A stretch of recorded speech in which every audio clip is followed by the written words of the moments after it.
All right. Hello, Cheers. everybody. Hello, Cheers. Kristen. Cheers on Hello. our coffee. Here we go again. Ciao, ragazzi. That's everybody out there. Guys, how are you? Fabulous. you. I know. So today we're going to talk about some more stuff. Again, we're going to talk about ourselves, with ourselves, to ourselves, without a panel. Well, there's no, the guest today is you and your insight. Hi. Hi. Nice Hello. to meet you. Welcome, Chef Tony, to the show. It's nice to have you. Glad I'm here.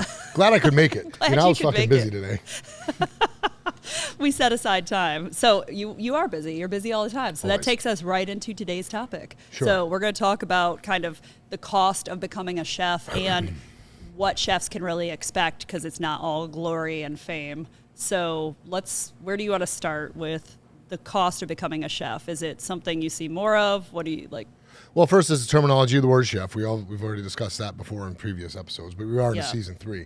So all those people who are just turning into this or tuning into this, Go back. go back to season 1, check it out. But until then, we'll give you a quick recap. There's a definition and a term for being a chef, and then there's everyone else's opinion of it. Okay. We all know that being a chef, if you want to be certified in chef, if you're at the ACF or anything like that, there are certification qualifications that you need to follow to become a chef. You need to run a crew of so many people for so long. You have to run you have to have so many teaching hours. You have to have so many hours of training. There are a lot of things to having the term chef as a certification. Then comes the word chef. Anyone who works in a fucking kitchen and cooks, that's a chef now. You know what I'm saying? So anyone who fucking fries anything from chicken wings, you could be the chef of a fucking sports bar. The and you chef want of to call yourself a chef. You could be a food truck chef. You can be the chef of a fucking social media. You can do whatever you want. Just say you're a chef. So the word chef now is just a term for somebody who simply cooks, I think. I think that's where it went. The bastardized term. The bastardized term. So let's talk about the chefs who want to be known as a chef. Yeah. Right? Well, sacrifice. Let's start with sacrifice. Because people go into this What's that? thinking it's going to be Never heard of fun. it. Well, you've never sacrificed Never heard of it. anything. They think it's going to be fun. I can go out and party every night. I can, do what I want. And Yeah. is that a misconception we've It's a seen more huge- recently? Well, I don't know if that's a misconception. I think that's true because that's really what's happening. I think the misconception is that they're going to do all that and then be famous. Okay. So I think that's what it is. I think people want to be everybody. It's not think I know. I fucking know. And, everybody wants to be famous. Everybody, no matter what you're Not doing. infamous. If you're a mechanic, you want to be the famous mechanic guy around town. If you're a race car driver, you want to be the one that beats out the next guy to be famous. And people can say it's for the passion, love all they want to, but you climb to the top of your love by being recognized for being in such love. Does that make sense? Yeah. So being a chef is not easy because the work that goes into it is so involved and so grueling that it just gets jaded out by people with this fantasy. Okay. And what I want to tell people is this: you're not going to fucking do it. You're not going to do it. You're not going to be the celebrity chef you want to be. You're not going to be the most recognized chef in the fucking world. You're not going to be the most recognized chef in your fucking city. You don't have the right to do that. Who makes that happen is the fucking city itself, the people in it and everything else. All you can do is work your ass off every day consistently. Okay. What people get jaded on, Kristen, is this. They look at like Grant Achatz, Thomas Keller, all these people who have huge accolades. Now, I can go on forever with these, the Michelin star chefs, the James Beard chefs. I attribute it to I'm going to use the Michael Jordan thing, okay? Michael Jordan is a phenomenal basketball player. Wayne Gretzky is amazing at hockey. So much good at it, so much better at it naturally, that it's worth the conversation over everybody else in the fucking world who plays basketball or plays hockey, right? And that goes in any industry. So they have something that Michelin chefs have, okay? Michelin chefs are masters of what they do. It's a gastro type of molecular type of cooking that they're being judged on. Now, I have people come all the time saying, are you ever going to get a Michelin star? Absolutely not. I'm not even in the same caliber of that type of cooking. I'm not in that realm at all. My style of cooking has nothing to do with that. So I don't try and go for that. I don't compare myself to that. But a lot of people who don't understand it are the ones who do. you know? And it's big now with social media, with the aprons and the fucking tweezers and all these little things. And I'm not bashing that, because if that's what they want to do, look, if you don't know how to use a pair of tongs to do 5 different things in 5 different saute pans at the same fucking time, you have no business holding a tweezer with a microgreen in it. I'll slap it right out of your hand. You know what I mean? If you can't, you know, if you can't run a pasta station, jump over to the fry real quick to pull out a cutlet that needs to be sauced over with this, and you're doing all this. There's no saucier and there's no person on fish. That's all beautiful fantasy kitchen work, right? That's been exposed to us in books, magazines, social media, things like that. That's the fantasy world. And it's out there, don't get me wrong, but it's such a small percent over the millions of restaurants and millions of people working in them. So whatever happened to the normal grinding chef? That's what I want to know. Where is their recognition? So we don't have a recognition system. We don't. You either have to be recognized for being the absolute best of the best, which would be Michelin, which would be the Michael Jordan type thing. But there's so many other people playing basketball in the world. And they're all good. And they're all good. Go to a park in any city and work your way up the park from recreation. You have the best guys in recreation. Go to D1, college, high school. MBA, semi-pro, European. You have people all over the world who are great, but everyone emphasizes on one because he was so good. That's the same type of thing. With the chef world. But not everybody can be that.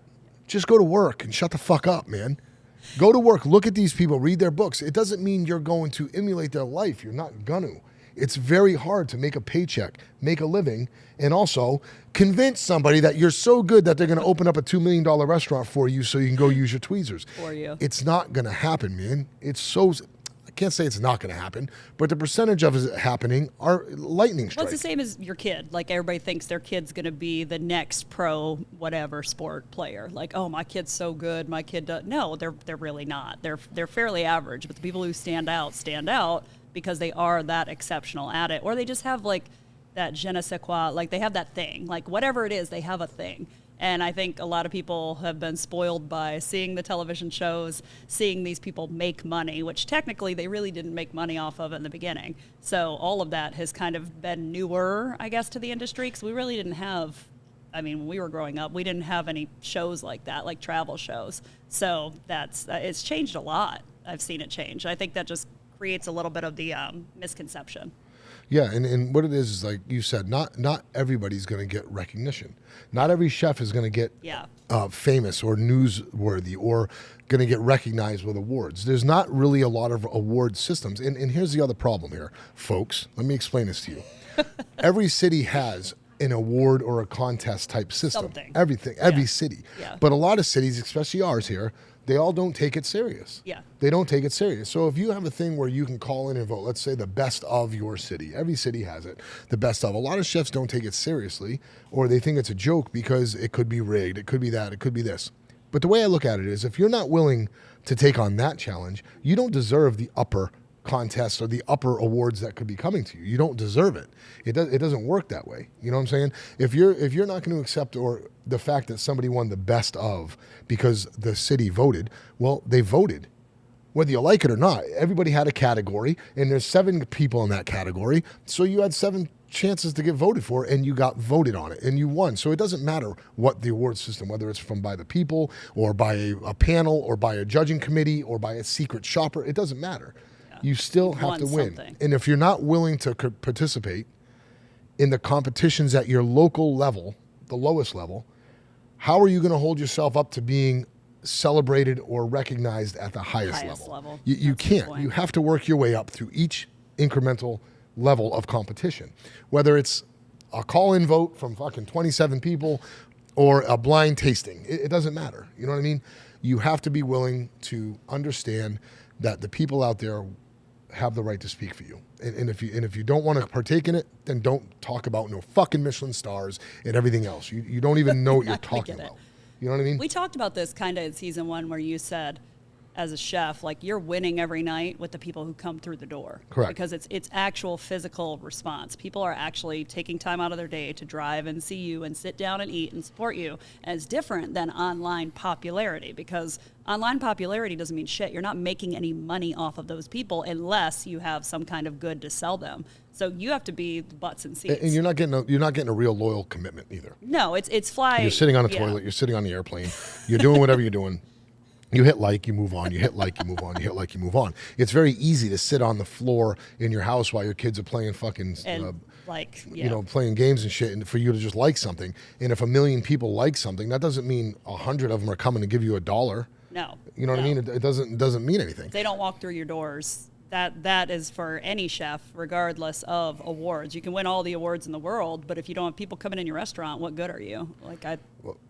Exactly. I mean, it's a full package. Now, I wish there was, and I hope there is going to be at some point in time an award or a recognition. Not so much an award. I'm sorry. More for like state, local? For just normal people. Where are the normal chefs? Hold on. Clarify normal, because you mean just not with the like molecular gastro-infused type chef. Yeah, right. Right. Let's just talk about the restaurateurs who are out there putting out a nice product with their own twist on it, don't get me wrong, but they're following whatever happened to celebration of normal cooking, traditional cooking. Now, you take a piece of basil, you blow it down, you break it down, add nitrous oxygen to it, whatever you're going to do, you're going to foam it out, and you're going to bring it back to life, and now it's a basil foaming whatever, and that's great. Don't get me wrong, I'm not knocking that. I like that food too. I'm not knocking it. It's a very big skill. It's more of a science. It is what it is. But a lot of those people overthink their way through a Thanksgiving turkey.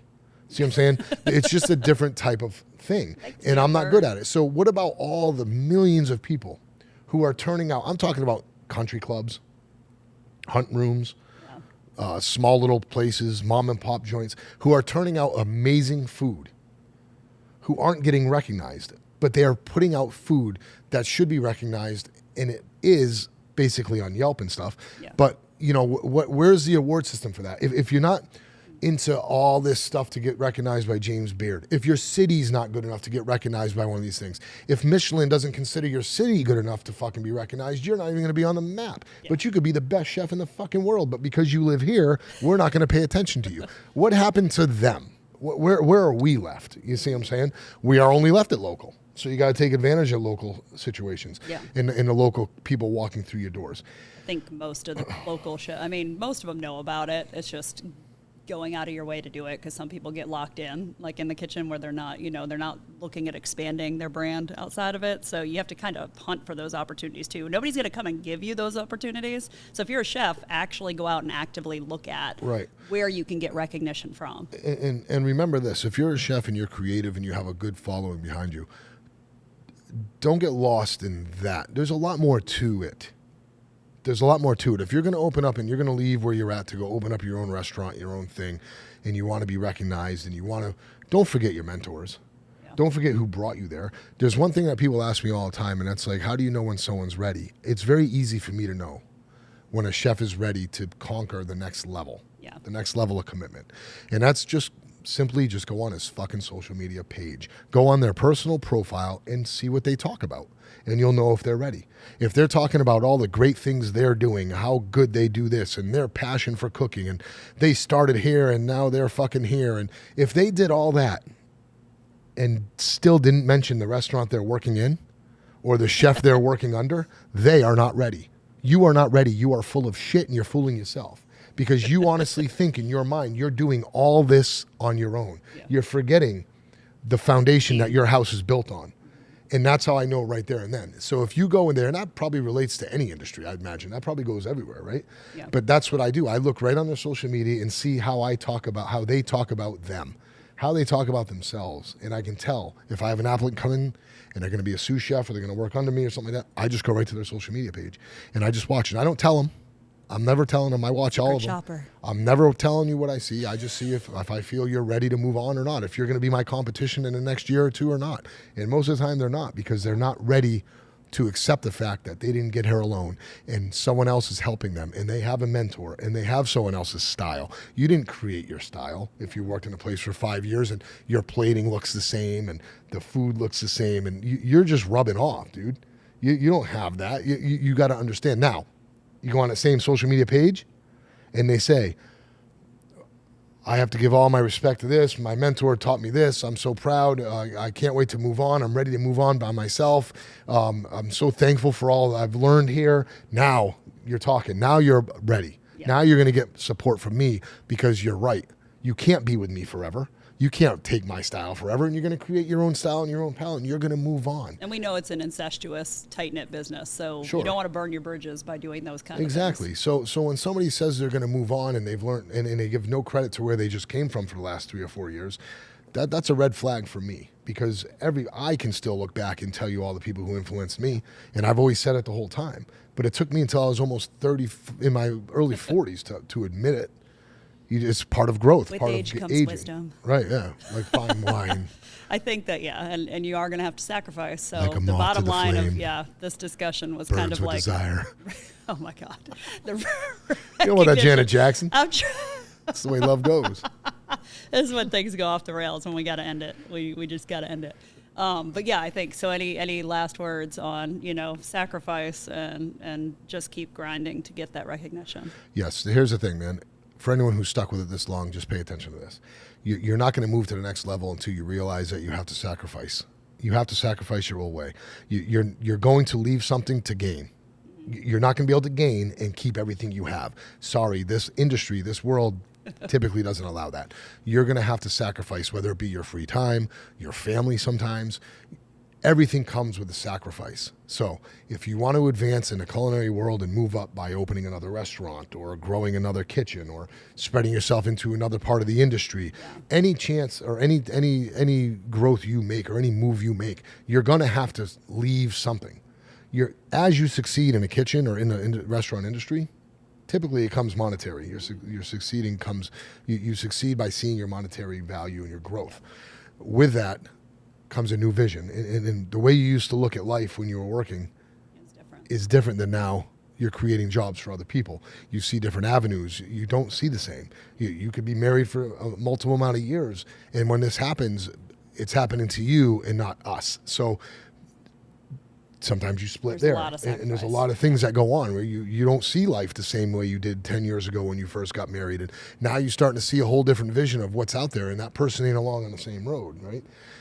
So those things are going to happen, and you have to be ready for it, and you have to be commit to it, and you have to make that devil handshake, I guess you could say. Yeah, and you're going to shake a hand with somebody on some fake ass contract somewhere that's going to tell you that it's time to move on, and you're going to have to make that commitment. You can't back out of it. So either people that were with you come along, or you kind of fade off without them, and it's not a choice. It's just how it happens. It's just natural. Growing. So the only way you're going to grow is to let go of the places you were and focus on the places you want to be. And I think that's the way you got to do it as a chef. So I agree. Put down the tweezers. Okay. It's okay to use the same knife for 3 different things. Yeah. You don't need a chef roll that you got to take out every time you're going to cut this with that and this with that just to show everybody you have the newest fucking knife. You know what I mean? How about you learn how to hone it properly? You don't need 3 friggin' that's not a knife. 3 levels of whetstones to sharpen your knife every day in front of everybody when you get there. It's all fucking nonsense. It's all nonsense. When you're really in the kitchen working your ass off, you'll sharpen your knife when it needs a fucking edge. You know what I mean? You'll hone it in between cuts because you don't have time to sharpen it with that fucking thing. We all do it, okay? There's a difference, though. You're doing it for show or you're doing it for necessity. There's a huge difference there. If you keep doing it for show, go show. You're a show pony. Go ahead. Out of necessity, though, is the people who grow. That's it. Yeah. All right. Well, I like that.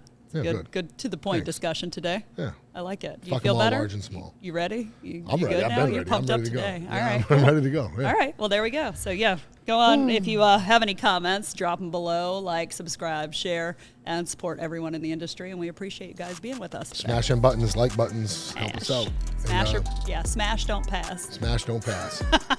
All right. Ciao for now. Ciao.